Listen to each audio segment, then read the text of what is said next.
Now, coming to you live from atop the Lavender Town Radio Tower, it's the one, the only, P.U.C.L Podcast.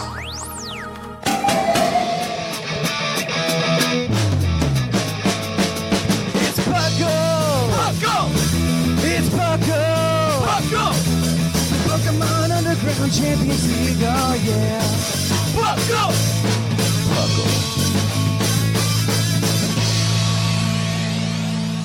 And welcome to this very special episode, the 394th episode of the P.U.C.L Podcast. I am your host, Trainer Thatch, and I have Sublime with me to start this show off. Hello. Because unlike the National Decks, we're at PuckleCon at VGC and TCG, and I guess Pokken Internationals at the North American International Championships. And unlike the Galar Decks, we are all here. Everyone's here. Everyone's here. So today we're just going to be breaking down.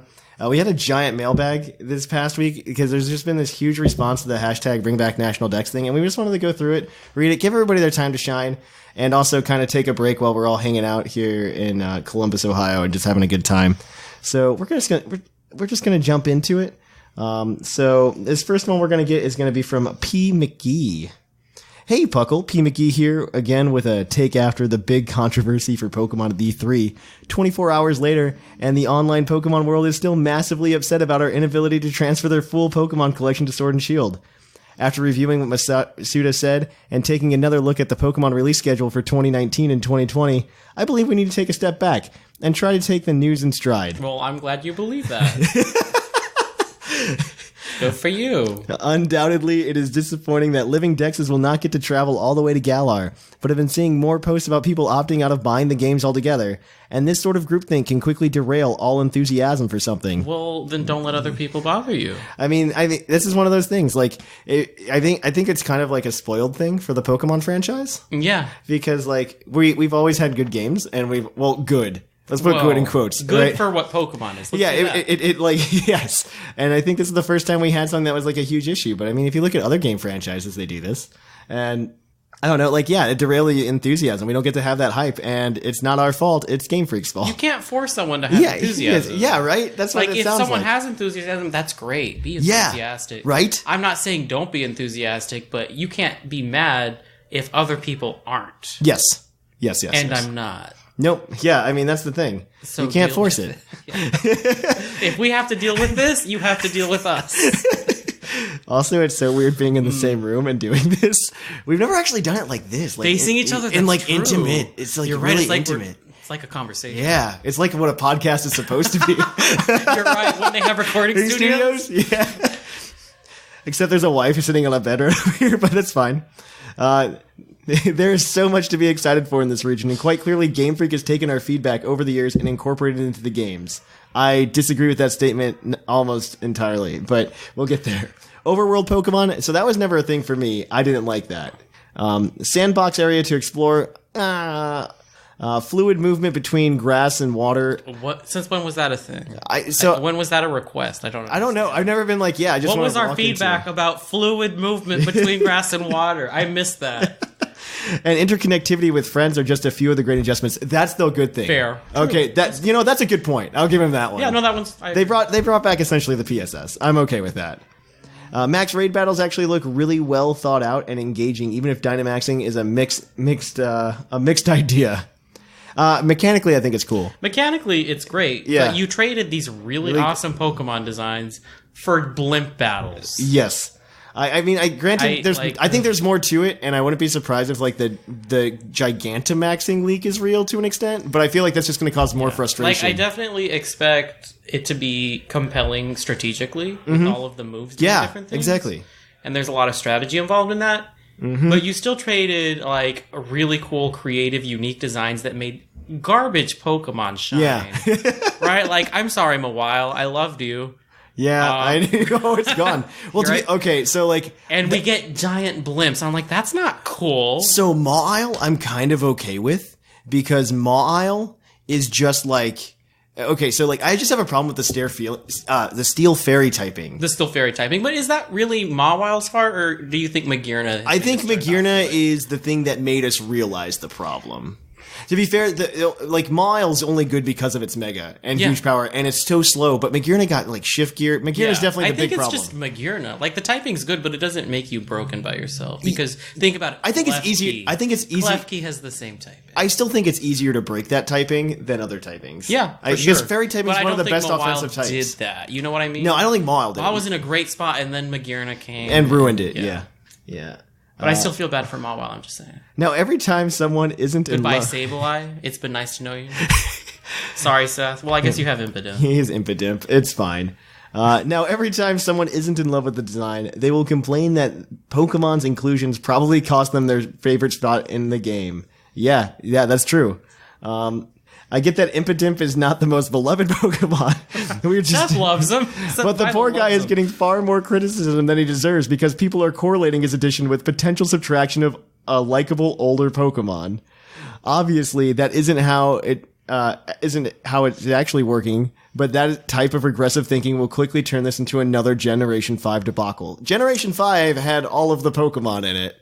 The difference between Generation 5... The funny thing is Generation 5 said no new Pokemon, and you could still get all the Pokemon. Isn't it weird like how you could get all the new Pokemon to be fair, and still have the old ones? I will say this, and I will say this for a while. Like, Gen 5's aged like fine wine. I love Gen 5. Snively's from Gen 5. I didn't care for Gen 5 when it came out. But it is definitely like turned into something that I really appreciated, and I think a lot of people didn't appreciate it at the time. Mm-hmm. And still had the best story too. I honestly think that affected a lot of the franchise, just the way Black and White went, because it didn't sell as well, and I think they just took like a much more simplistic route with it. Fascinating. And I wonder what will happen with Sword and Shield. Yeah. Yeah, I mean, hopefully. I mean, that's the thing. Like, because there was a dip in sales numbers, and I wonder if it actually changed anything. And I think there's going to be a dip in sales numbers for Sword and Shield. Yeah, it'll be very interesting to see the sale numbers. People are entitled to their gripes and complaints, and this issue is certainly worthy of many. Yeah. But already, it feels like it's bleeding into the overall perception of the game as an individual installation in the Pokemon franchise, and that is problematic. How is that? Hold up. Yeah. I agree with that. It is bleeding into the perception of the game. Why is that problematic? I think he's going to say. Let's see. Irregardless of how many Pokemon can transfer... Yeah. Pokemon can transfer to Galar. The fact is that Pokemon Home will not even be available at launch. Irrelevant. I mean, that's fine. We've had that before. Yeah, pre-bank metas doesn't bother us. Yeah, pre-bank metas are fine. I think they're really fun because they're different. Yeah. But part of what's fun about it is temporary. There's a timeline on how different it is. Yeah, it's temporary. And I mean... I'm really interested. I would like this is. I don't think I said this on the show. Sigmund and I talked about it a lot, but it'd be really interesting if VGC, if they're pushing this Dynamax thing and only showing it in the single battles and how awesome it is, if it somehow like switches to like battle spot singles somehow. Wouldn't that be hilarious? It would be hilarious. VGC is kind of losing popularity too. Like the number of people. I don't playing. think they'll change it from doubles though. I don't think they will, unless battle spot singles is the way to do it, and they're trying to balance battle spot singles. I can see it, but I agree with you. Let's see. More than likely that 3 to 5 months afterwards, that Pokemon Home comes out. Yes. That has always been the case since it was announced last month, and the same thing goes for Pokebank. That doesn't bother us. Yeah, that we've been trained for that. Like we're used to that. That is irrelevant in our issue. I think. By that point in the game's life cycle, transferring only serves 2 real purposes: Pokedex completion and full meta availability. Now, I don't agree with that because I completely disagree with that. Because I think there's a lot of problems there. So one, if you're a person like this is outside of a competitive standpoint. I know we're a very competitive centric podcast and we talk a lot about competitive, but outside of competitive in a more casual stance, people like to go through a second playthrough of the game. It ruins replayability. To be able to not take your favorites through, right? Yeah. People like to do that. They like to breed teams up for the next generation. Be like, hey, I want to try this. Or and this gen. Sometimes I like to restart a game after I've gone through it all and copy the legends, so I can get another set of legendaries with different nature. But then you can use some of your old favorites, and I think also it's so great to use your old favorites for that exact sort of thing. Exactly. And so I think that's kind of where it is. I mean, if you think about something like that, just from a playthrough perspective instead of a meta perspective, I think this is great that we're going to get a cool, like, fun meta without Lando. I'm upset about this, and I only use brand new Pokemon when I play through a game the first time. Exactly. That's what I do as well. I'll just go through with the Pokemon that they give me, and like I hate using like with Hawlucha and Sun and Ultra Moon. I hated using that. Like I caught one, I'm like, no. They're like, it's the best Pokemon to use, and it's like, no, I don't want this. I want to go. This is great, but I like this. Yeah, the meme. Like I go through the game with new Pokemon, but after a while, you want to try something different. And also, This is the first jump to HD, and I'd love to be. And like, what's more upsetting is the models in Sun and Moon are currently capable of going to full HD, because if you play something like the Citra emulator, you can actually scale everything up to HD, and it looks really, really nice. And the models are there, and I really just wanted to be able to have that on my TV. Be able to do full battles on like streams and stuff, super easy because it's a Switch as opposed to a 3DS. That you have to get modded for that. From a content creation standpoint, I'm not a big fan either. But he says Pokedex completion and full meta availability. Neither of those have ever been needed to fully enjoy the base game. I agree to an extent, but again, like you can play through the game and enjoy it, sure. Yeah, but that's not. I don't think anyone is contesting that. No, I agree with that to an extent, but I think that there's also something. So part of Pokemon, I tweeted this out, is that like their creatures are immortal, and it really fills out what this world is. And if you start kind of treating it like, I don't want to say Final Fantasy, I think that's kind of too far off, but if you start treating it something where you just swap characters in and out every once in a while, no. Like Final Fantasy. No, I was thinking Fire Emblem. That's I'd say more like Persona. Yeah, okay. Where you just like you have some of the I forget what they're called. They're the personas, I guess. That people turn into, like they swap out every other game or something like that. They don't have all of them, or even Smash Brothers. I mean, I guess that's a good one. Well, everyone's here now. Smash. Yeah. So I just want to. That's kind of where I'm at with that. Bottom line is that we as fans should channel our frustrations towards the specific problem and not attribute that to every element of the games that we don't love. This is a very fixable issue that can be addressed over the next 8 months. Oh yeah, that's what we're, so that's not, I think you have an issue. Nothing's being fixed in 8 months. Well, so it's not that, I think all they need to do, so I wanted to save this for next week, but Yokai Watch announced they're going to have only 109 yokai in Yokai Watch 4. That launched in Japan a couple days ago.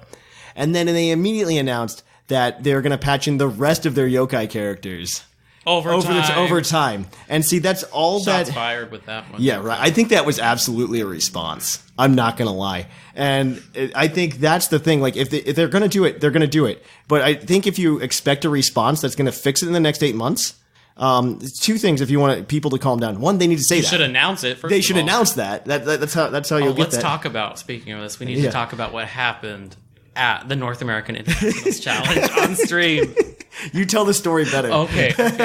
So there was a player from Japan who was on the stream for the video game side of things, for the VGC, and they always interview the winners of the matches that are on stream. So you have this woman interviewing this man from Japan who doesn't know a lot of English, but the person interviewing him essentially asks, what would you do in the future to be even better? And he said, I can be even better in fairly broken English if they add all the Pokemon in Sword and Shield. It was hilarious. On stream, the nerve, I loved it. It was amazing to watch. I knew it was going to happen. But yeah, I mean, you have to announce it, and then the only reason that I think at this point that they'll make that announcement is because of the frustration from this, and from the people speaking out, and from the people who are upset. It's a PR situation, so you would want to announce it if you have a fix for it. Yeah, absolutely. I mean, and this isn't. I'm not trying to bang on you. I'm just trying to respond to what's going on. I'm hopeful it will, but even if it isn't, Pokemon has been an enjoyable part of my life for nearly 20 years, and that's great. Same. And over 20 years, maybe. And I am not about to let one of the questionable decision after my alter my love for the series. Pokemon has weathered similar storms before, and the fans have always come out happy. I don't know that that's true. I mean, I think this was kind of more of like a straw that broke the camel's back type situation. Because I mean, I think you and I are probably on the same page. Like, I think like when they ditched National Dex, I wasn't too upset. I was upset with the Battlefront tier not making it into. I don't even care about. But I don't care that much. I don't care that much. And here's the thing: it says that we're blaming all of these elements, and here's what I've been saying a lot: that we're blaming every element of the game we don't love because of this. It's more that Pokemon gets a lot of leeway in a lot of other categories in exchange for being Pokemon. Yes. So when you don't have all the Pokemon, why are we giving you that leeway? And so I don't mind that argument. The only thing I have, like, I want to buy into that argument fully and be just as upset, but we haven't seen everything yet. But I think it was just bad PR. Oh, it's terrible. Really bad PR. I think they showed. I think they did that because they would have gotten far worse PR if they didn't. If they did it publicly. So it was bad PR to avoid worse There's PR. I think it was, the whole thing's it's a mess. And I think they just need to go, hey, we'll patch them in. We're done. Like, I'm happy. But they haven't, and that's probably because they're not going to. Yeah, I mean, well, they said there was no decision in a recent interview whether or not to do it. I think that was because they're just like, maybe we should leave the door open for that. Yeah, leave it ambiguously open when answering questions. Just because we want to know how bad the reaction is. Well, we'll see when the sales come out. We'll see. I mean, obviously, it's going to be one of the best-selling Switch games automatically. I'm just very curious to see how it compares to other entries. Yeah, no, You're paying 50% more for maybe 50% fewer Pokemon. Because it's a $60 game. Yeah, you're not wrong. You're not wrong. I don't know. I'm somewhat frustrated with it. Oh, you think? We might be just a little frustrated. Yeah. Oh no. By the way, we should mention that a lot of other people are coming on the show today after me, and they have a myriad of perspectives. Yeah, everybody has different perspectives actually. So we're gonna have them. And we're all getting along. Everybody's gonna be swapping in and out after this. So Sublime and I are gonna leave here actually, and we're gonna hand it on over to somebody else. So we're gonna play, I don't know, like Price is Right music or something, and then you'll be welcomed to somebody new. So catch them on the flip side. Stay sublime. I'll be back at the end of the show. So we'll see you. I'll see you on the flip side. See me on the flip flop.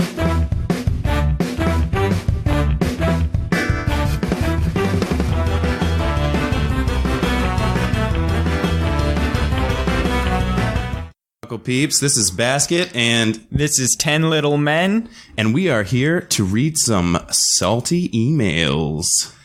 Oh, I'm very excited for this one. Oh yeah, this one is by our very own Liger. So, Liger writes, "Hello, Puckle people. Liger here, just wanting to give my 2 cents on the new games and region. First, all the Pokemon. They all look like their designs are well thought out and fit well with all the other 809 monsters. Open world sections of the game, great looking new multiplayer options, and both wild encounters and Pokemon in the overworld really make this game come alive, and it looks like it'll be one of the best in the series. That was until the big bomb dropped on us, and that we will not be able to bring some of our friends from games past.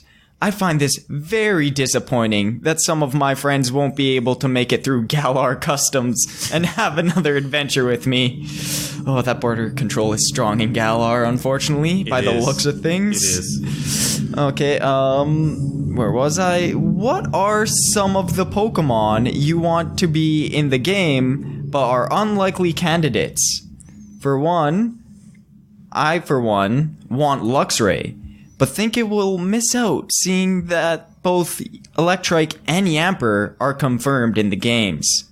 Also, is there any feature that could be in Pokemon Home that would make you more likely to upload past friends into the cloud? For me, if it had something more similar to Pokepelago or Dreamworld where I could still interact with the Pokemon in Home, it would take the sting out of the bad news. Thanks for being the greatest Pokemon podcast like no one ever was. Liger." Aw, thanks, Liger. I guess we can start from the bottom and work our way up. So, yeah, if there was something to it like Pokepelago or Dreamworld, I think that would be a lot of fun. Me personally, what I think would be super cool is if they made some sort of like Smogon-esque, like obviously it wouldn't be Smogon because Pokemon hate Smogon, but some sort of Smogon-esque like battling arena that you could do specifically through that. Yeah, I know people were talking about it in Discord a while back. Join the Puckle Discord, but nice. But yeah, it'd be cool if there was some sort of like battle simulator part to it. I mean, I know they probably don't want to do the full models for the games with walking animations and everything, but in Home, they can already have a ton of the models from Go that they could really kind of use, and I could see that being a good sell for Pokemon Home. Yeah, you can't battle with them in Sword and Shield on the big screen, but you can battle with them on your phones. Yeah, and even just like reuse old skins, you know? Like I wouldn't like, because Home is do you know, is that like a completely separate application? Yeah, Home is like completely separate and it connects to all the games. I think it also connects to like Virtual Console, Pokemon Go, just about everything. Okay, yeah. So if they used like old assets that just weren't as updated, I wouldn't even care, man. Like, honestly, one of the coolest things I think they could do with Pokemon Home is when you say use old assets, it got me thinking, what if they just like even took they had a 2D sprite mode? That would be really cool throwback to older games, because not everyone has seen the Pokemon in their old 2D sprites anymore. Yeah, that would be super, super cool. And you'd have some of those like funny, some of those old funny sprite like pieces of the Pokemon that you have no idea what they actually are. Yeah. like which gen was it? I think it might have been Gen 2, but it looked like Feraligatr had like these giant butt cheeks. Oh, yeah. That's, I think that's Heart Gold? Yeah, it might be. Yeah. Oh, that's a glorious back sprite. I guess now that we're done talking about the debatably positive part in Pokemon Home, let's keep things a bit chipper here and see what Pokemon would you want in the games that are unlikely candidates.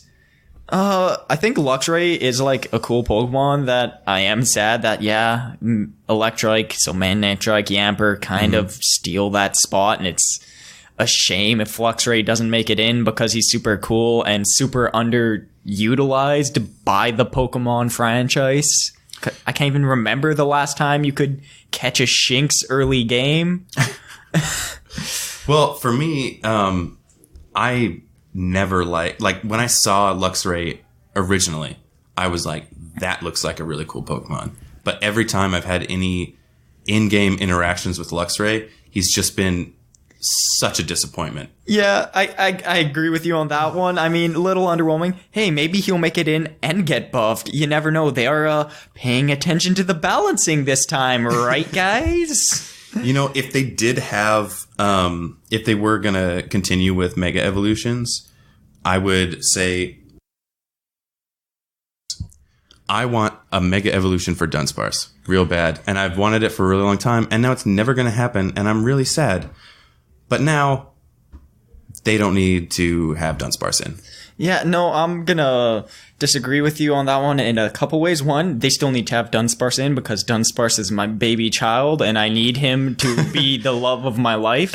But also, I don't want to see a Mega Evolution for Dunsparce because I like Dunsparce. I don't care about Dunsparce's hypothetical evolution. I like Dunsparce. I want him to have a normal evolution so I can abuse a Violite on my baby boy Dunsparce and he can shine like the little chubby wing snake he was ever supposed to be. All right, so which ones are you going to be most upset about? Because you used his example, but what Pokemon specifically is 10 Little Min going to be most upset? Okay, so he's asking what unlikely candidates do I want in. First off, I'm going to say which extremely likely candidate do I not want cut, and that's Magneton. Magneton has existed in every regional dex ever. So I am very concerned that this is going to be the first one he's not a part of, and I'm going to be very salty about that. I think that would be a point in his favor, though. I mean, you can't get rid of Magneton. I mean, they can do whatever they want. But, like, I guess, let's look at the silver linings. What unlikely heroes do we hope to see join the ranks of Galarian regional dex fame? If I had to choose one, I mean, it would be Dunsparce, but considering we've already talked about that adorable fellow, I want to see Girafarig. You know, he's a super weird, doesn't belong in that region at all. A two-headed psychic giraffe doesn't seem very British to me, personally, but it's always felt so close to being good. So I'm going to take Game Freak at absolute face value. Let's say, yeah, we're trying to balance this game. We're going to buff things that need it. We're going to nerf things that need it. We're going to try and make things right. You think they're going to buff Girafarig? In a perfect world, maybe Girafarig will finally, like, he has a super cool move pool. Like, that's the only thing he doesn't need buffed. It gets like Shadow Ball, Psychic, Zen Headbutt. It can go mixed. It can go full physical, full special. That thing's move pool is super jank, and it has like 90 as its highest base stat. So, you know, room for improvement. I would agree with that. Plus, I always thought that, like, in in Gen 5 when they had the new evolutions for old Pokemon that had already had 3. Or Gen 4? Yeah, I'm sorry, Gen 4, yeah. When they did that, I was expecting that Girafarig would actually have like an evolution sometime in the future. Now that they had opened that up, just because that little like head. Oh, it's so prime. If anything, Girafarig could use a Mega. Girafarig would love a Mega evolution. Girafarig. Mega I would Girafarig. love to see what that is. I'd love if they just completely cribbed Mawile, just made the little head on its tail turn into 2 heads. That's it. Nothing else. Everything else the exact same. All right. And then, there's this hilarious meme that someone brought up in the Discord chat, and it was what was it? It was Blaziken, right? Yeah. And he was walking up through the Galar like Pokemon customs line about who was going to be let in and who was going to be let out, and then this like I can't remember if it was like a Machop or a Throw or whatever. Oh, I think I remember the exact one you're talking about. It's Pangoro. Yeah, exactly, yeah. And then he has to check to make sure that it is indeed that Pokemon. And so he like karate chops him, and then it like poofs and it's a Zeraora, and he's like, get out of here. Like, I loved that. Yeah. That was so fun. Great meme, but Zeraora making it in. Come on, let's be real. They've invested too much into Zeraora merch for that. Oh, not Zeraora, Zoroark merch. Right, yeah. For that guy to get cut. There's no chance. Oh, definitely. And he's super huge in the TCG right now. I do not think that he's going to be cut. I guess we never even asked, what's your unlikely hero to slip past Galarian customs? Oh, man. I actually really want the Pidgey line. Yeah, I mean, I know that they're basically useless. 151, so that's a pretty holy number. If you ask Game Freak, I think he has a pretty good shot of making it in, even though if they're really looking at balance, they're really like, oh, what belongs here? It should probably not be Pidgey, but I mean, you're right. I have faith in that. I mean, watching season 1, watching the Indigo League, Pidgeotto, Ash's coolest Pokemon. Sure, he loses every battle. Doesn't matter. Still cool. He is super awesome. Also, I'm really hoping that, because I know they were talking about like rebalancing the meta and things like that. I really hope that they don't get rid of like some of the battle elements, like the items and things like that. Yeah. I mean, they haven't talked about that or anything like that, but just their whole like rebalancing thing that they've been saying, like that kind of freaks me out. Yeah. Well, I think this has been a successful reading of most of what was covered in the email. Thanks. That was a really good one, Liger. That's a really good conversation. And I guess we'll throw you guys on over to the next 2 hosts. Yeah, it's been a pleasure, Puckle Peeps.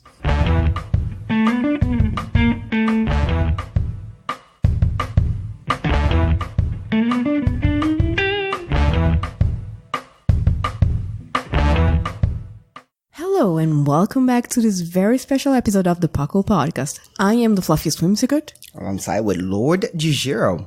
And we are about to bring you an email from our dearly beloved, the British Gent.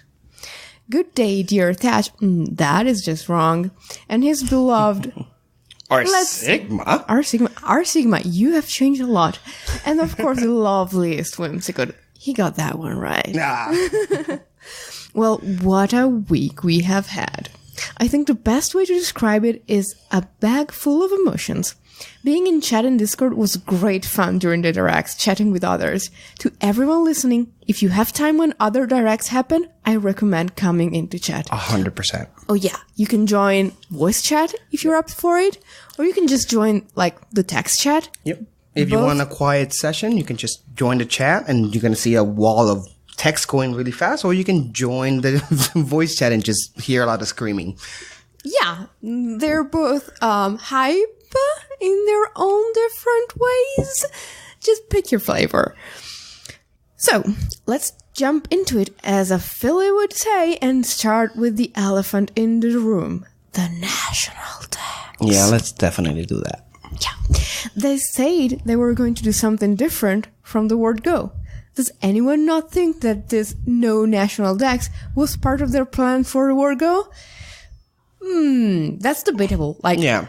I personally think this has been a long time in the making, but Thash has been pointing out hints to me that this might be a more recent decisions. Okay. Interesting. I don't know that. I'm actually going to be, maybe a lot of people are going to rage with me. I have no problem with the whole national dex thing. I understand that a lot of people are, you want your favorite Pokemon, and that's totally understandable. But at the same time, we got to be, at the same time that this, scandal is going, this, national Dexit, as they call it, whatever. At the same time, we're also having something in the video game industry, and that is the realization that how much developers are getting completely abused in the workspace, completely abused. They don't see their families. They work, 100 hours a week. And to us, it might not seem like a big deal, or it might seem like a big deal not to have the national dex, but at the same time, those programmers, those developers have families, and I don't want them to lose time with their families so I can have Jolteon or whatever obscure favorite you guys might have in the most current game. And that's just how I feel. But that's beside the point. Sorry, Fluffy.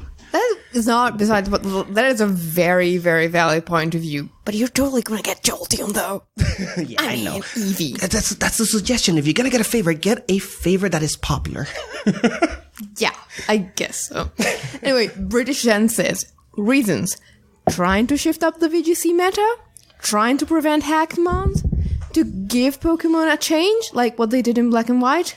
They don't like people hacking their games. Could this help a little bit to prevent it? Having nearly 1,000 Pokemon, including the different forms, all in one game. Could you make that work so that they are all in the overworld? Because they would be the same models, right? This could be just a decision they made so future games don't have to have 1,000 plus mons in it. Which I think is very legit. That's probably the reason they did it. How do they put all the items in the game and make it so it works in game to make it worth putting them in, seeing as no one liked the fact that they had to work/pay to get megas? Okay, so I think this is like a different kind of concern. Yeah. Like, if this was a book, it would be like a Watsonian versus Doyleist approach to the problem. But yeah, I think this is like twofold. Like, as Jushiro said, programmers need a life too. And also, I think it becomes harder and harder and harder to sell a game to new people when they think, oh, there's like 1,200 Pokemon in this. It's just not worth even beginning to try to learn about them. Yep. So I think they're managing both like the user end and the developer end of the problem at the same time. I agree. So British says, how about they have done this so that next year, or maybe 2 years will be better, they bring out a remake of Gen 4. I don't think we will now. I think we will see something new. And that adds the Pokemon we miss from Sword and Shield. We still have them, just not on our latest card. They will be there for the next thing. We have not lost our Pokemon. They are just in a retirement home for now. And that's a fair way. Not even a retirement, because if they are coming back, they're just being taken care of in your box until then.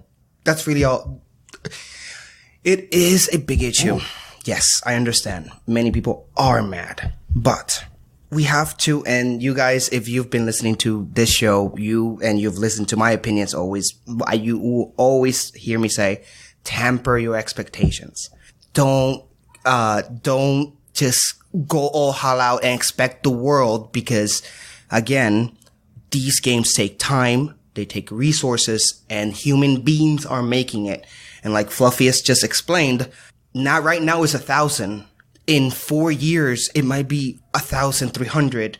In 8 years, it might be 2,000. There's no way we can maintain that many Pokemon or things in one game. And not technologically speaking, don't misunderstand me.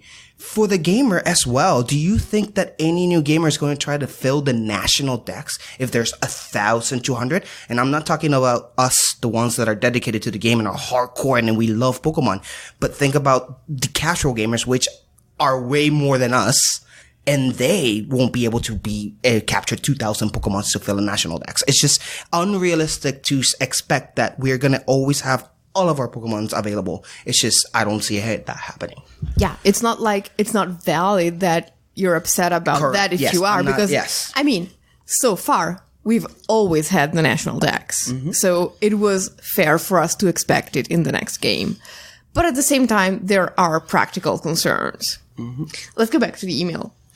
I do think at times we forget that it's the game company that make a game for us to play in their eyes, not how we want to play. We just have to be patient and play a game with different Pokemon. I understand everyone may have a different point of view to me, which is fine. I'm so glad to see in the Puckle community that though we may not all agree with each other, we do respect each other's point of view. I feel the last few days have been a bit toxic online in places, but in Puckle, we can at least be civil to each other. Yeah, that is why we're here. 100% correct. Yes. Always and forever. Now, the good stuff. I know it's not much in general gameplay, but we now can move the camera around. Awesome! This doesn't seem like much, but this is a first for Pokemon. I'm all over this. Like, I know it's just in wild area, but it's a good start. Yes, it is. We haven't seen much about the towns, but what we have seen looks great, and I look forward to visiting them. The color we have coming for this game looks so beautiful. The wild areas are a great idea that I think will work very well. Still keeping the grassy areas for random Pokemon to jump out on you is good for the Nuzlockers. I'm looking at you, Fluffy and Basket. Yeah, here we are. The bonus bit about this is you can either walk into it or walk away. An exclamation point appears, letting you know a wild encounter is there. Finally, we won't have to deal with all the Zubats of the cave all the time. We might have Zubats in cave. We haven't seen the cave still, so we don't know how that mechanic is going, so we might still need those repels. Yeah. I mean, it's gonna be like, is it gonna be Zubat? Or is it gonna be Zubat 2.0? Because so far we have Mareep 2.0, we have Whimsicott 2.0. Yeah, it's crazy. And to talk a little bit about the how beautiful the game. Like, we played this game. We obviously we're at PokeCon right now, and we came to the international North American International, and we went and they have demos of Sword and Shield, so all Pokelonians were able to test it out over here, and the game looks gorgeous. Trailers don't really necessarily give it a lot of merit. Like, the game looks really good, and the animations are so crisp. That gym leader we fought was Nessa, and her model looked amazing. The attacks looks amazing, and the Dynamax Pokemon are, at least for me, exciting. They are amazing. It even sounds awesome. Like, the best moment in the demo for me, I Dynamax Wooloo, because of course I did, and it went, bah! And I'm I legit, my knees turned to water. I almost fell on the floor from the giddiness. Anyway, back to the email. Again, thunderstorms, rain and electric terrain is set on the battlefield. Are we in for new Pokemon that set this weather with a new move/ability? Or are we also going to get other terrains mixed with weather? What do you think? I think they might be keeping that mostly for Dynamax, but who knows?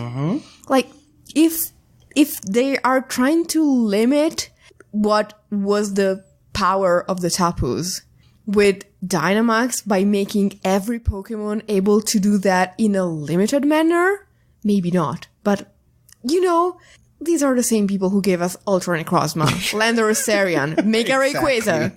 Who knows? Exactly. Neganadel. It's just... Yeah, right. Sometimes just when they're pouring that sugar and spice, they might go way too hard on the spice, and those Pokemon become a little bit too powerful. And nothing nice. The designs of the new Pokemon, I love them all. Oh dear lord. Have you seen the Queen's Own Yamper? That little beauty. I love it so much. Yeah. The little beauty looks, well, let's be fair, happy. My little girl loves it, and I think it will become a favorite. Dude, it's already is. To me, at least. I love it. Yeah, they're all great. And yes, even Impidimp, Dark Fairy, I love it. I'm with British Jet there. I love Impidimp. I know you don't. I have issues with it. Several. Anyway, we've had a nice selection shown to us so far. I look forward to seeing more in game when I play. I'm now waiting on the next few months to not show us anything else. Yeah, Thatch, I know that won't happen, but I don't have to look, which is also my personal philosophy, by the way. Also, Whimsicott, yep. I think I will do what I did for Gen 7 and go internet-free within the last month before it's released to save something from being spoiled. But we'll miss you. I At mean, least keep your... No, way. Well... I mean, he can, like, drop into the Discord blindfolded and type in stuff to let us know how he's doing. Exactly. I think that's about enough for the email right now. I've still got my thoughts on the rest of the game, like the gyms and how they seem to work, puzzles and battles followed by walking into a stadium, but I will save that email for another time. Till next time, the British Chant. Awesome, British Chant. Regarding your last sentence, we played through the dungeon, Nessa's dungeon, gym, sorry. And the puzzles were fun. Yeah. And even Dr. Shamu and I agreed that even the last one was surprisingly hard for a gym puzzle. So the challenge, there's some challenge there for sure. Yeah, and it works exactly like you say in the email. Yep, exactly. Yeah. Spoiler alert. Yep. Anyway, we really appreciate this email. It was awesome. It gave us a lot to talk about. But I think now we have to jump off. We do. And leave room for someone else. So see you guys soon, and someone will come in and replace us. Yeah. See you next time, guys.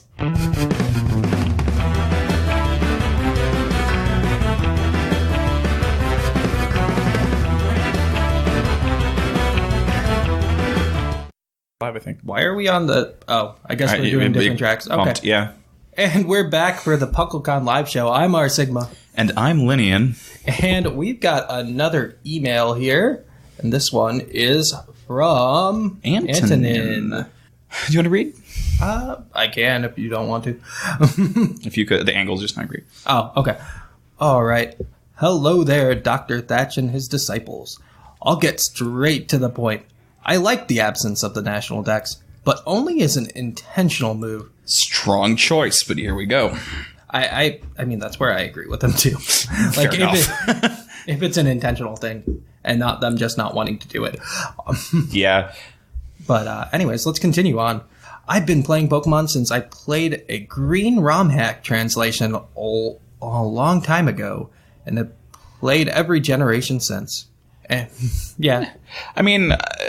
When was your first? My first was a copy of Sapphire that I got when I was like 6 or so. But then I went back and I've played everything but an original Gen 1 game.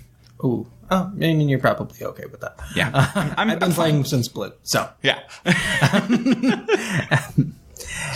And what have we all asked for? More story and a better and more immersive world.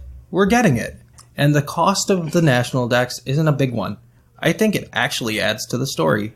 It makes the region and gameplay unique throughout, including post-game. Okay, well, I've got yes and no's here. Yeah. I think the biggest thing is no, it actually makes the post-game much worse because the post-game doesn't really... Like, we're never going to get to see how these guys interact with the other things. You could always... Like, if you're just doing a friendly match, you're like, okay, Galar decks only. Well, we know what that is. Like that, we don't need the game to enforce that. Yeah, you could always do that, and that's how VGC is anyway. So it was kind of weird that they tried to use balancing as a. But at the same time, maybe they're moving to singles, and if that's the case, then yeah, there are some things you can breed that probably don't want to be in a later version of VGC. And I mean, I'm of the opinion, like, if you had to like nail me down, like, what's your thought on this? It's like this eventually was going to happen. I just want there to be a forward plan that is obvious, but they really haven't said that. They've said this is going to be the plan going forward, but they haven't said like they need transparency. And there's not any. They've been very shut up. That's their big weakness is they don't have transparency right now, and that's why everyone's freaking out. Like because they don't know what's happening. Like I still like the idea of a stadium-esque game, and maybe that's coming. We don't know. Like, I think that could be an answer to this, but oh well. Let's continue on. Your national dex is essentially Pokemon Home, and that's where your Pokemon will be. That's our catch 'em all. Pokemon Home is Professor Oak holding all 50 Tauros that you'll never use. Yeah, no, I'm kind of with him there. That's a good point. Like, I still hope there's more to do in Pokemon Home than. Well, I mean, I don't Trade. want it just to be a box, a glorified box, but I do understand, like, that, yep, nope, that's your completion. I'd love it to be closer to Dream World than Pokemon Box. You know, if it had a National Dex in Home, I think that would solve a little bit of this, at least. Not all of it, but... I mean, I don't know how much I like the Sun and Moon version of the National Dex being in Pokemon Bank. So I don't know about that, but... Alright, continuing on. And yeah, making fully 3D models of 1,000 Pokemon and their forms is tedious, expensive, time-consuming, and it takes up a lot of space. I want Game Freak to focus elsewhere. Not on recreating yet another iteration of individual Pokemon models that will never see the light of day outside of a box because they were transferred just to complete the decks. I mean, how many of you actually play your entire National Dex? And if you're not playing all of those Pokemon, why even have them in the game? It's kind of where I've ended up. My first knee-jerk was anger, but, like, I've chilled a bit. I mean, I remember when I used to have full living dexes in my games, and now I just keep them in bank. Well, I just have competitive Pokemon in the game. and even then, like, I don't... When was the last time, like, I'm trying to think. It was like, when was the last time I was on cart?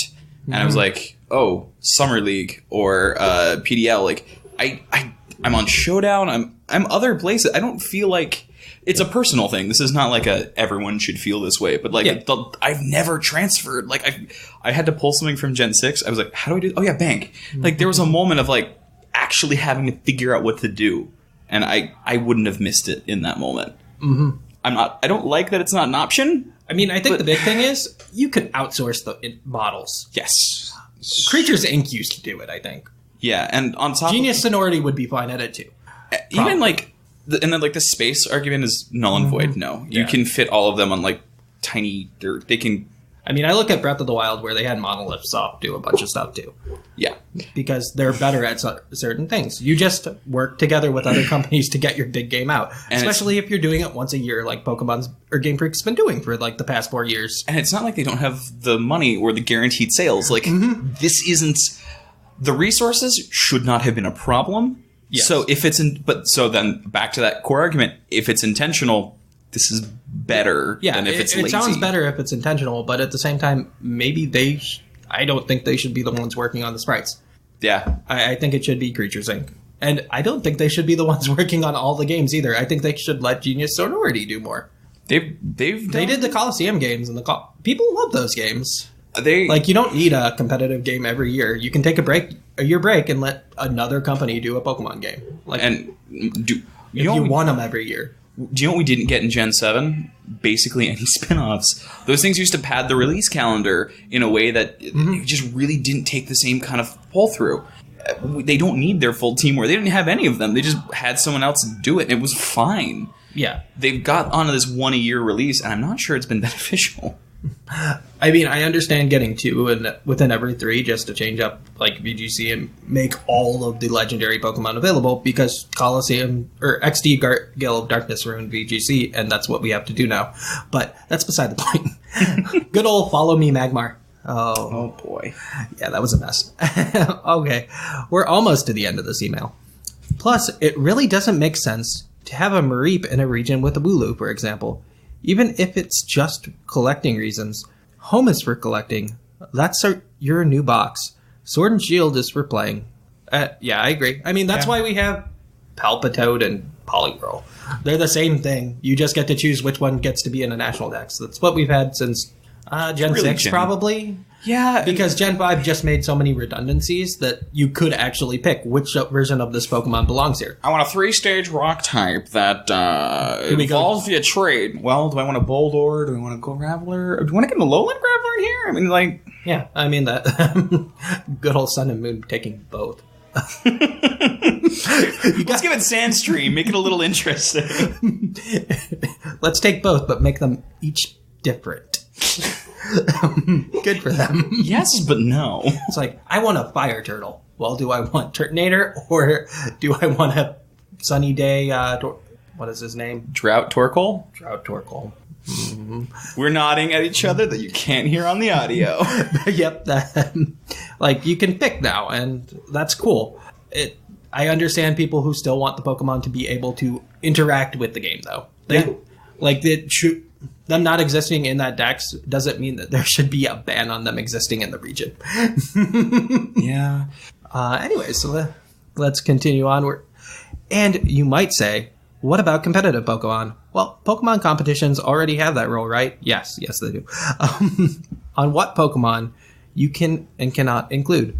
This just makes it easier for newer players who don't have to dip into other generations to compete as well as others. This is wrong on two fronts. One, they could just set the rules that way. Two, they still might need to dip into other generations for egg moves or transfer moves or... Good old... They still transfer. Good old event moves are still horrible to get a hold of. Like, V-Create Victini is not... V-Create is not Victini's move. It's Searing Shot. Bet you didn't know that. Or, like, how many times have you gone, oh, I wanted this Clefable with Soft-Boiled. Now I need to check painstakingly every other move on this thing's list and make sure it doesn't conflict with that. Yeah, dipping in... Yeah, being able to transfer Pokemon, period, to... Means that you're going to have to dip. Yeah, there's no avoiding that. Though, it does prevent it from being in VGC because of the little region mark. That removes the complications. That provided it can't be passed down, Yeah, but Smogon will still dip into old generations. So I do hope this trend continues, where each game isn't considered an accumulation for the series, but rather an individually crafted world and story, with Pokemon Home bridging the gaps. I think he meant culmination. He probably did. But... they accumulate too. I will agree on that point because look at Ultra Sun and Ultra Moon. Like, Sun and Moon were the better games, right? Yeah. But Ultra Sun and Ultra Moon had the better features, and that's the one we have to play because of that. ORS was the same way. XY was probably the better game. That's debatable. It's debatable. I preferred X and Y's aesthetic. You could change the bottom touchscreen in that game. Like, you could just... Yeah, and they removed that from ORS, and I have no clue why. There were multiple designs for X and Y's touchscreen. That was dumb. Why did they remove that feature? I don't know. See, I only played X and Y after ORS because Gen 5 killed my interest in the franchise for a solid 3 years. I came back because they were remaking the games that got me into the series. When I finally played X and Y, I was very confused why Flabebe didn't take super effective damage from Ember. Because this is a grass. I had to sit there and Google what a fairy type was. Because I was like, what does it even do? Doesn't Dexio or Senna tell you, hey, they're fairy types? Yeah, that's how I figured it out. All right. With that said, I honestly would not be surprised if, 1, Pokemon Home had some kind of gameplay element that could use all your Pokemon somehow. Maybe like a petting zoo, maybe something like Sonic Chow breeding. Oh, I love Sonic Chow breeding. But that's... Without running in circles on a Tauros? That sounds amazing. Maybe Home has it, maybe we don't. We have no idea. Yeah, they don't know what they're doing with Home. I feel like they don't, and I feel like that's a good thing. Because if they haven't made decisions, they can make good decisions. True. The next game in line, or number 2, the next game in line comes back with the National Dex because they finally have time to finish it all. I don't think they're going to... I don't think so. Game Freak has historically been very bad at backtracking on this. Maybe next gen. Maybe. If they don't fix it with Sword and Shield, I don't really expect it for the next generation because they're stubborn. And they're very stubborn. It's a possibility, though. I'll give them that. Hell hath no stubbornness like a Japanese game company. How do you feel about pachinko things with Konami characters? And number 3, a non-mainline game comes out to utilize all of the Pokemon and provides old school Pokemon experience. I'd be okay with that one, honestly. Yeah. Like a stadium-like game. A Battle Revolution or something. And the reason I say that one is not... You got all the formats, you got all the, it has its own campaign in a way. I could see something like that. That would be great. I think that would calm a lot of people down. Just being... A little bit. It would calm a lot of people down. But I don't think that you could announce it until next year, which is not a good thing without it. People are still reacting. At this point, burn your marketing to the ground. You need to salvage public opinion. Oh, you announce it early, say, we have nothing to show you, but it's coming. This is what we're working on, yeah. Anyways, this is from Antonin, I think we said at the beginning, but I'm not sure if we did. So We did. And we do have a PS. I do realize that I'm among the minority of gamers. Okay, yeah. I'm of the minority of gamers, where I like to go with the flow and experience what games the companies come out with, rather than try to immediately fix or wrap them into what I want them to be.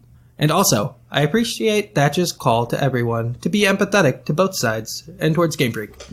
I think, honestly, what a lot of the conversation is missing is that empathy. Just be nice. Remember, the internet is awful, but that doesn't mean you have to be. Yeah, and there are some games that aren't quite worth experiencing how they...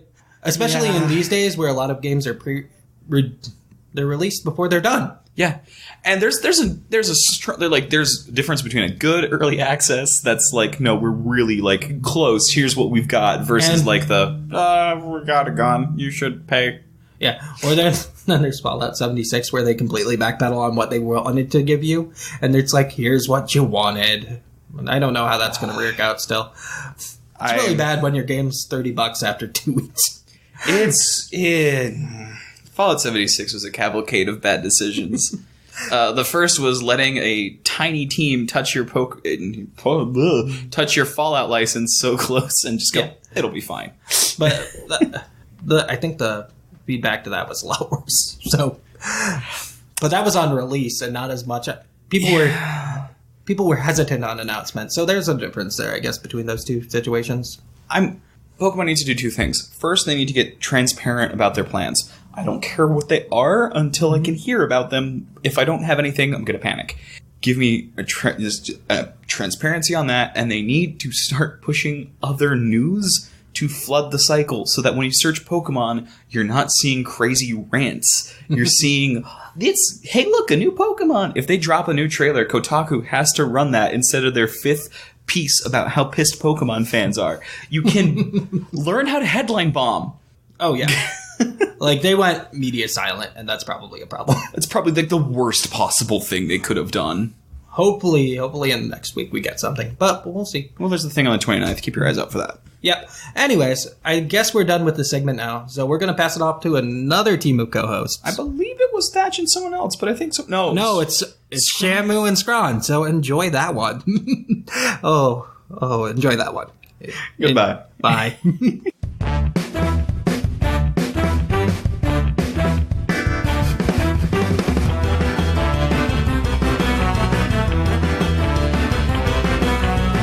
And we're back. This is me, Viger, and I'm here with Mr. Maximus.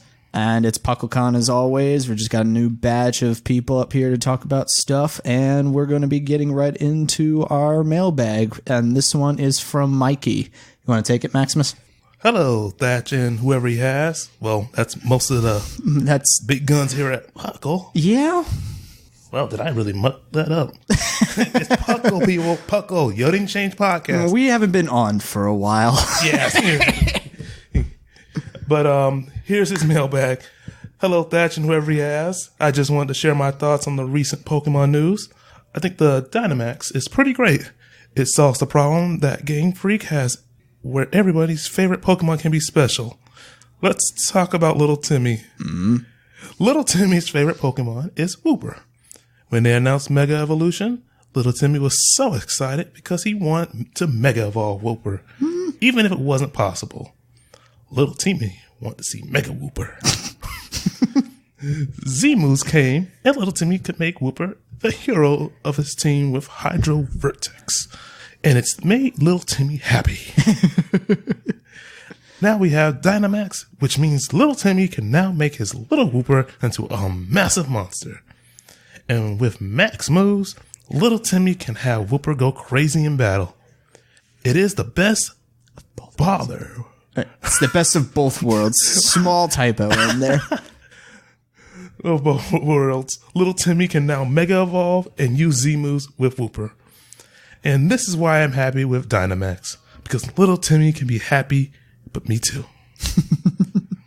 As for the Galar Dex issue, I'm sure it will resolve itself. Especially with fans saying that they want If anything, it'll be fixed by Pokemon itself. Pokemon Home. Be fixed by Pokemon Home. Well, I cannot read this evening. Oh, well. We need to be on more episodes. Yeah, we probably do. We're rusty. Until then, not every Pokemon being in Sword and Shield won't matter until home is open. Flip to the flop. I am out. Mikey. Well, thank you, Mikey. Yeah. Nice little story. Hope little Timmy has a lot of fun with Dynamax Wooper. Maybe even some more smaller Pokemon that all of a sudden go Dynamax. I just want to see a Joltik. I wonder if that Dynamax is relative, because if they're the max size, then you're going to have almost normal looking Pokemon standing up to giant versions of small Pokemon. Yeah, that's what I saw is like, I guess probably everyone else has kind of said that the Sword and Shield demo is at Internationals where we are currently for PUCLCon, so most of us, hopefully all of us, by the time this goes up, has had a time to actually use the demo. We've actually seen Dynamax. And they actually do scale all the Dynamax Pokemon to their same size. The only opponent we've seen is Dynamax Dreadnought, but even like Corviknight, who gets Dynamax, is roughly the same size as Dreadnought. Grookey's the same size. All of them are. Yeah. So to see something as small like Wooper or even Joltik or even Magnemite standing up to all these big name honchos around there would be pretty nice. Would be. Anything else you want to put in on this one, Max? The Galar Dex issue. I know this is this is the hot button topic. Great issue with a lot of fans, myself included. But I can see why. I'm going to be one of the ones I'm going to keep a level head on this one. Mm-hmm. That's a lot of data. Yeah, we are getting up there, folks. We can honestly say, if not this one, by the next one, we are going to have 1,000 Pokemon. Gen 10 by the max. Yeah, probably. Definitely. If not sooner with Gen 9.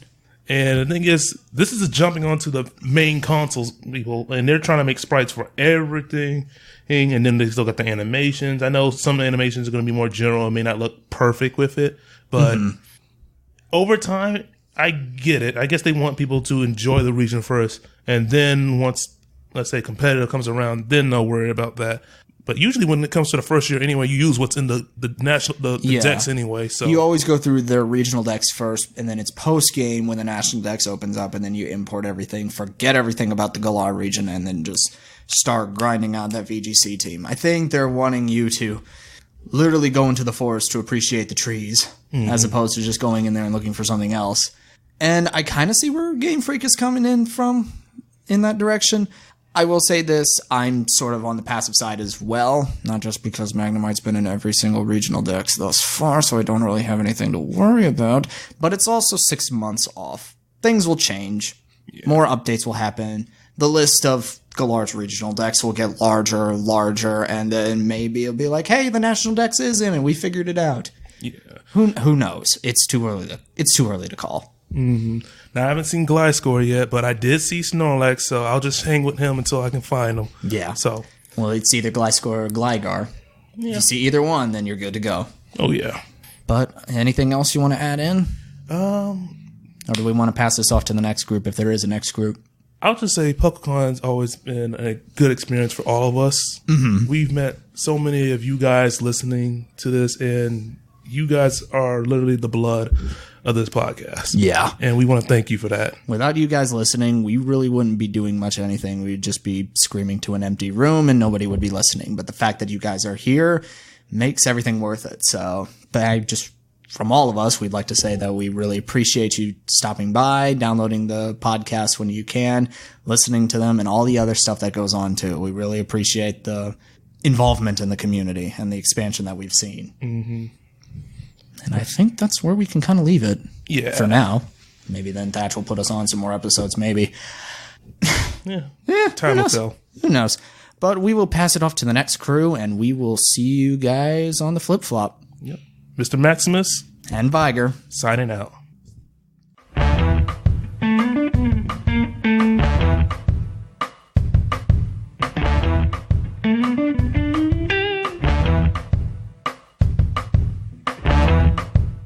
And I am Zakran, and we are all here to help bring you the PUCLCon / Bring Back National Dex episode of Puckle.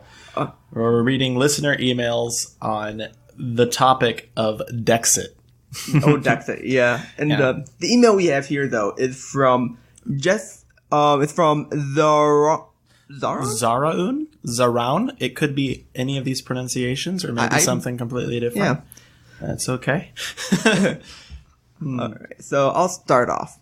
Greetings, Thatch and Cast. While I understand the distaste regarding the reveal of permitting only Galar decks entries into the Sword and Shield entries into the franchise, I stand on the opposite side of the fence. I am actually in favor of this change, and I agree with him slightly for some reasons, just because it's one of those things we knew it was going to happen. No, we didn't.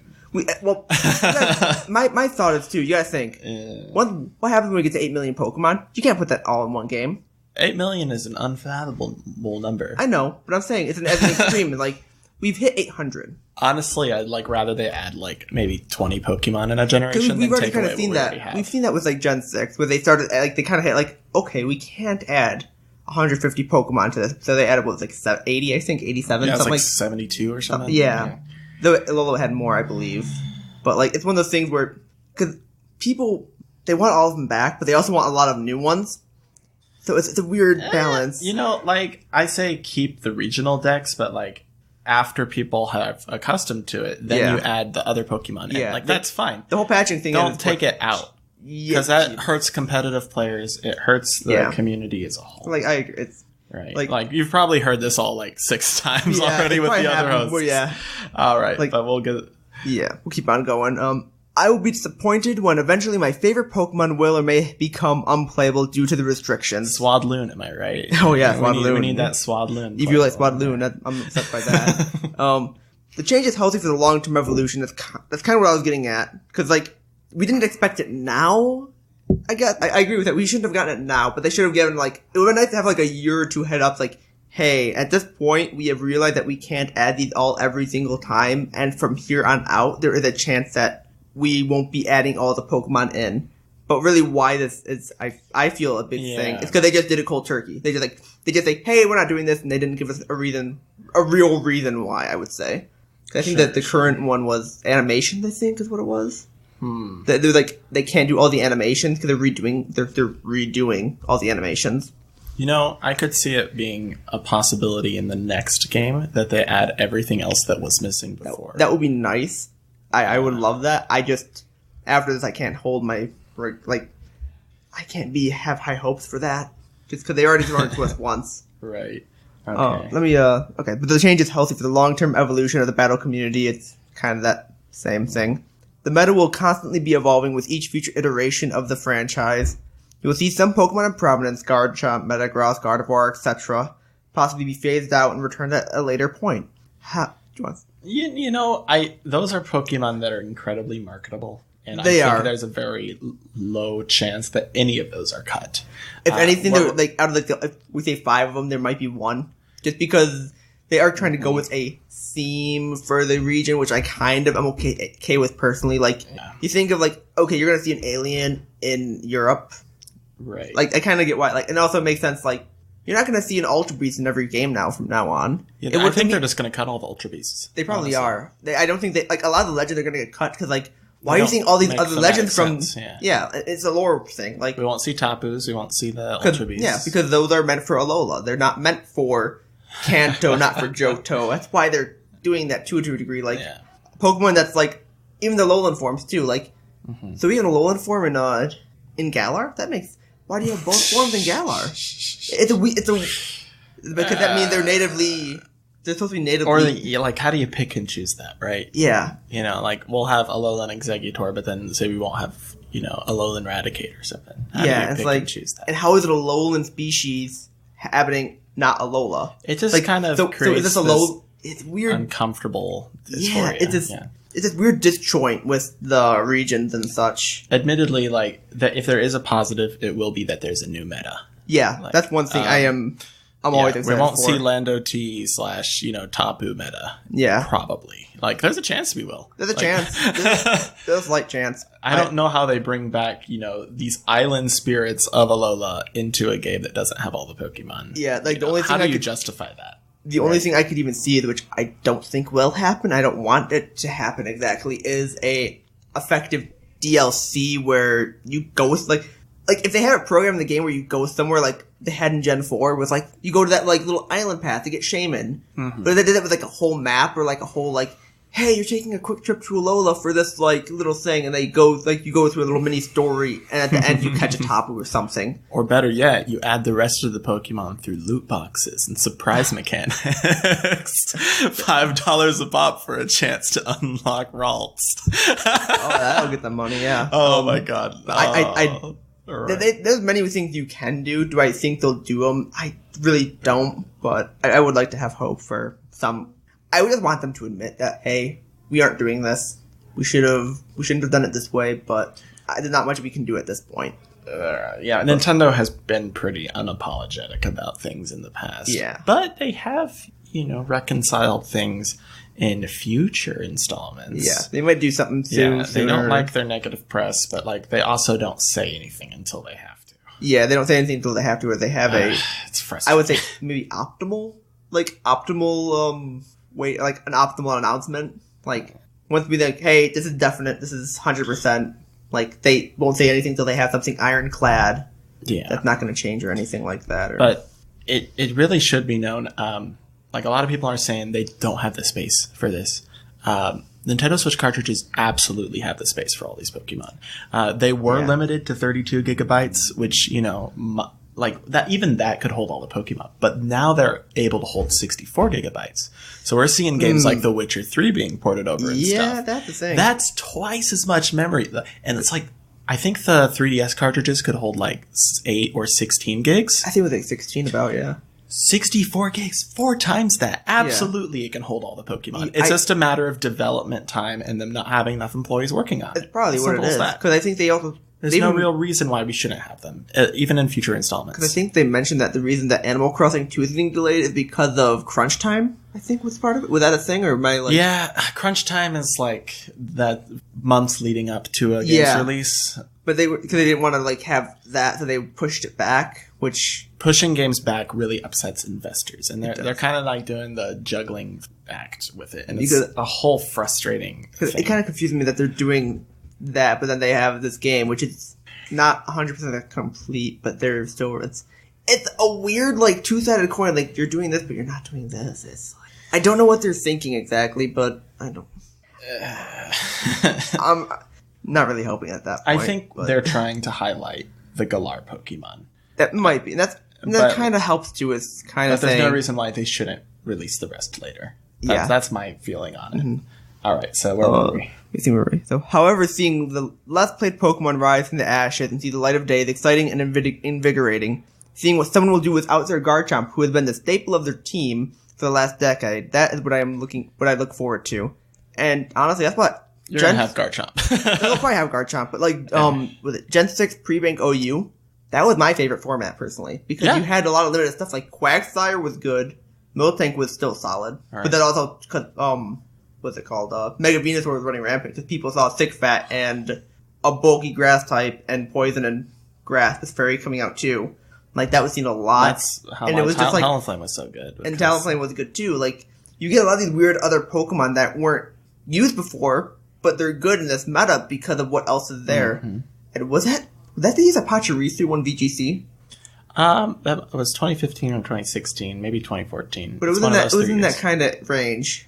But that's like one of those things. Like you see these random Pokemon coming up because they have an access to something. That I really think that was a very selective meta, because like the reason that was good was because that meta was very selective. What they were using. Gen 7 pre-bank was great. Yeah, I love that. I love pre-bank stuff because you don't have it's almost like relating to TCG. You have a pre-release. Go to a pre-release, you get like a little pack and you get cards, and you have limited resources, and you have to make do with what you have. Sure. And I know one thing I kind of enjoyed too was like getting Pokemon. Like, okay, so I'm over to GTS, and I'm like, what do I get? I have a Modest Entei. Oh, this is crap. But let me see, what can I do with this Modest Entei? How can I make this good? How can I make this a set that can do something?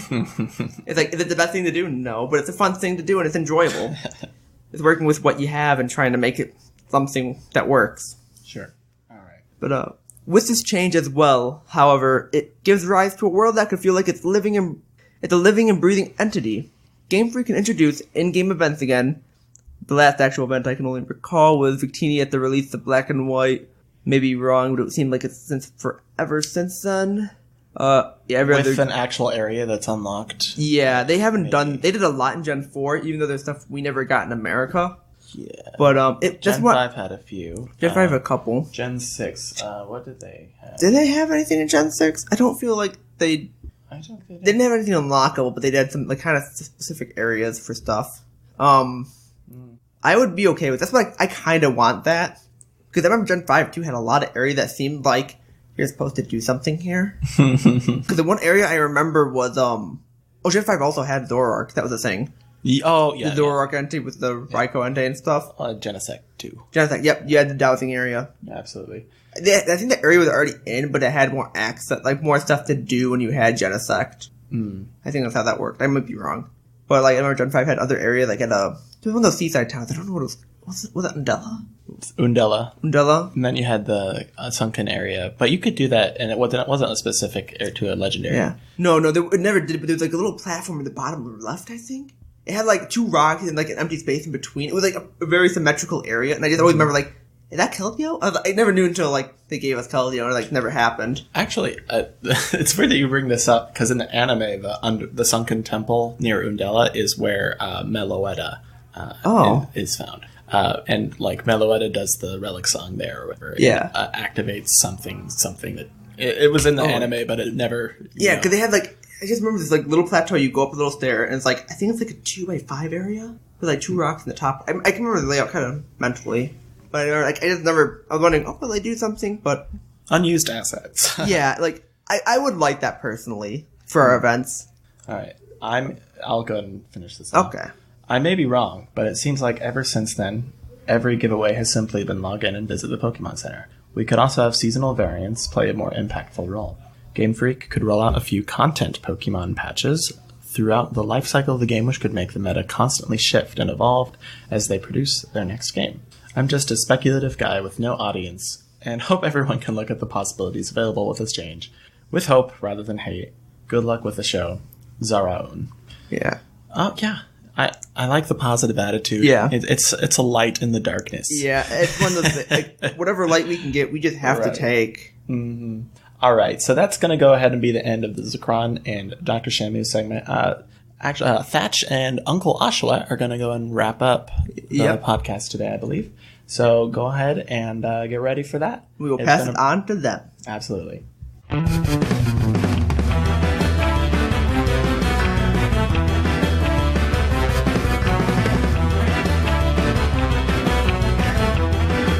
And welcome back.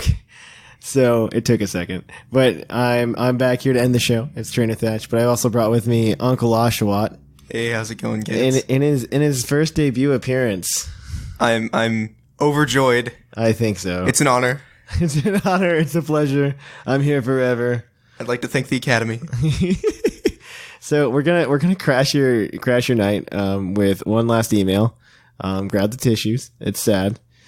This is like an initial reaction. We got this one like legitimately like 6 hours after the Treehouse aired, and like this is from oh my gosh, he gave us his name, Trainer Cord. So I'm just gonna jump into it. We're gonna comment about it, and then we're gonna wrap up the show. And hopefully you all got something good out of it, because I didn't listen to any of this before I recorded this part. So. Hey guys, Trainer Cord here, longtime listener, first time writer. That sounds like they're writing into like a love thing.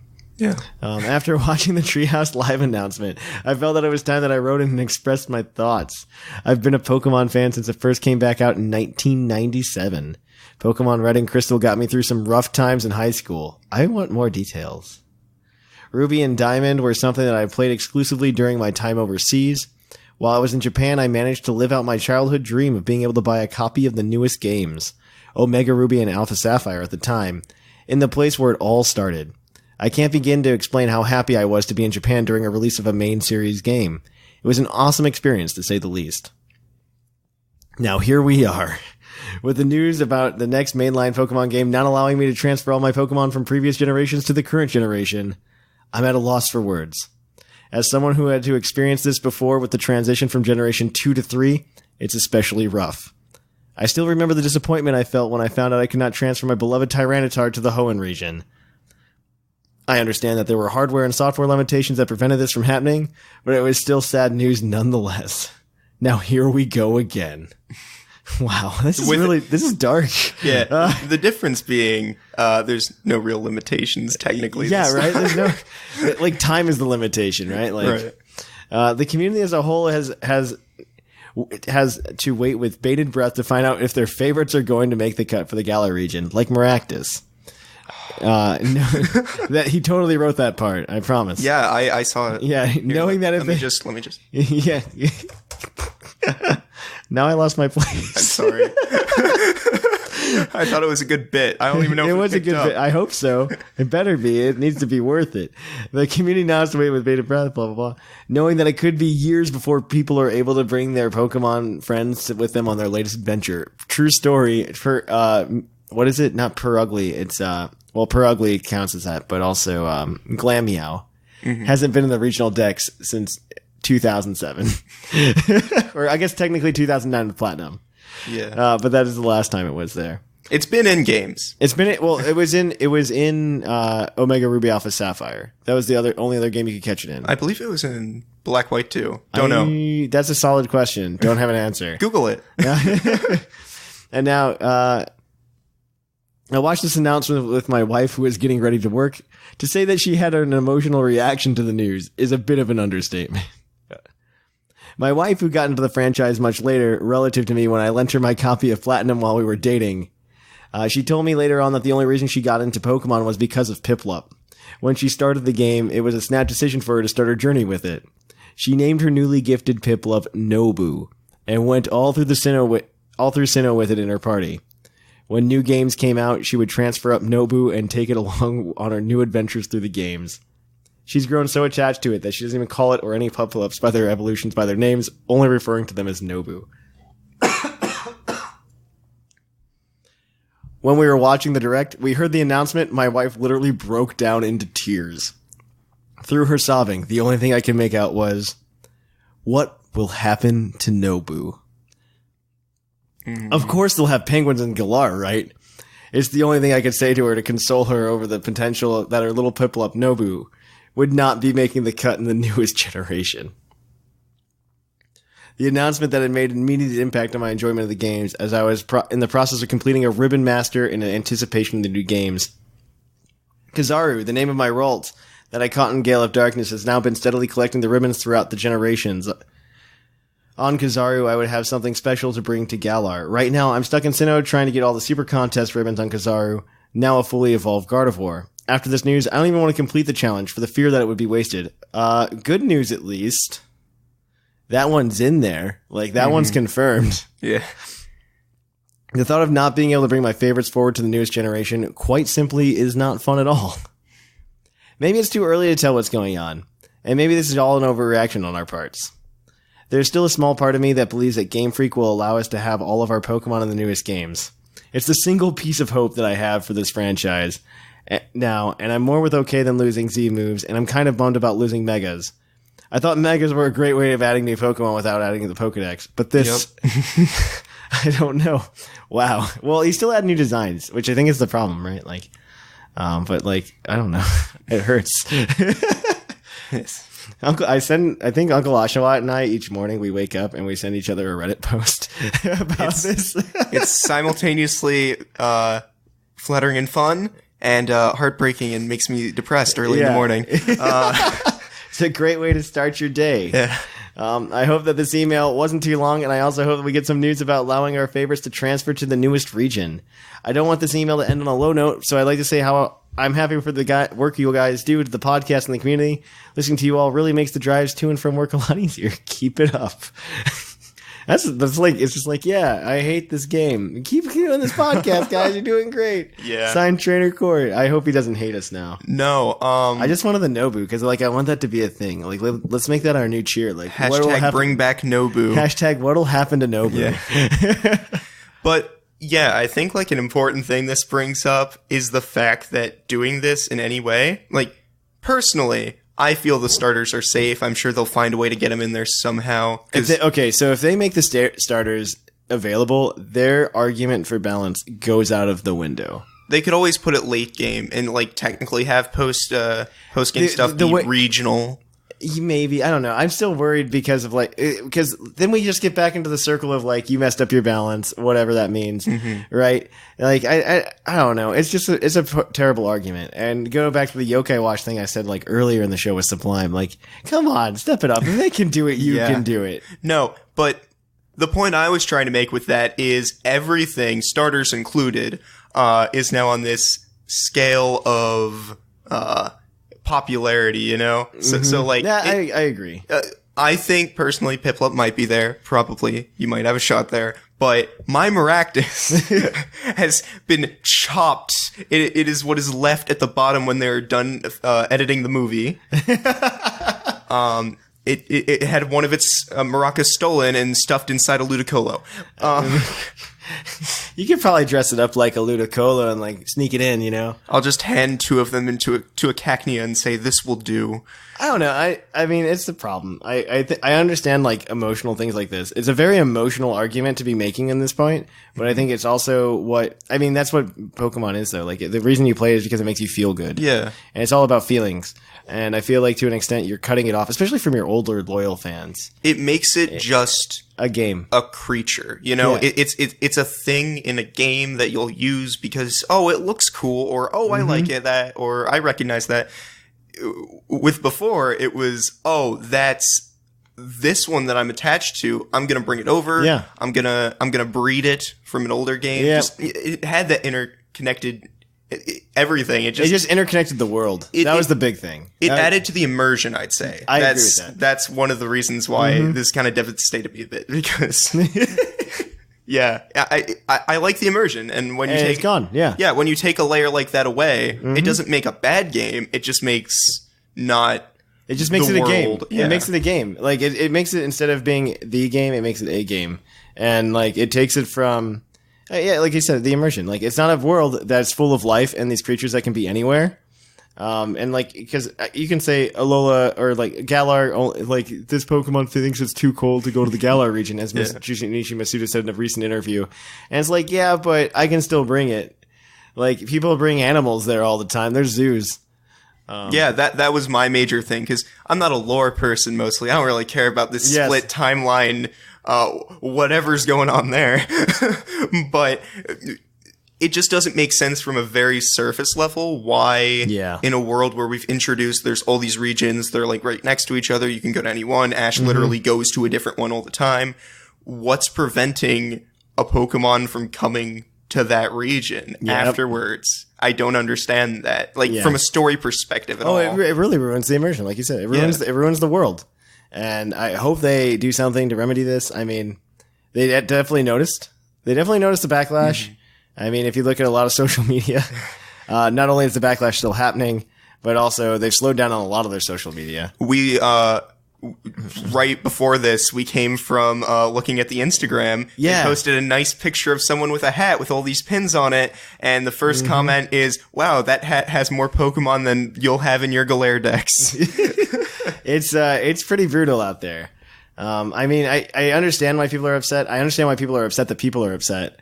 I mean, because right now, in a typical like Pokemon game cycle, we would all be sitting in there and being like, man, I can't wait for raids. This is really cool. We're going to do some really cool stuff. And the rest of it looks so good. I know, right? That's the problem. And this is just one of those things that just kind of ruins it. And like, I think a lot of it looks really good. I mean, they have raids and it's the perfect mechanic to just bring them in. Is like, oh, hey, we finished some of the animations. Let's drop these like next 20. You know, and every month you get like 20 or however are missing. Hopefully not that many.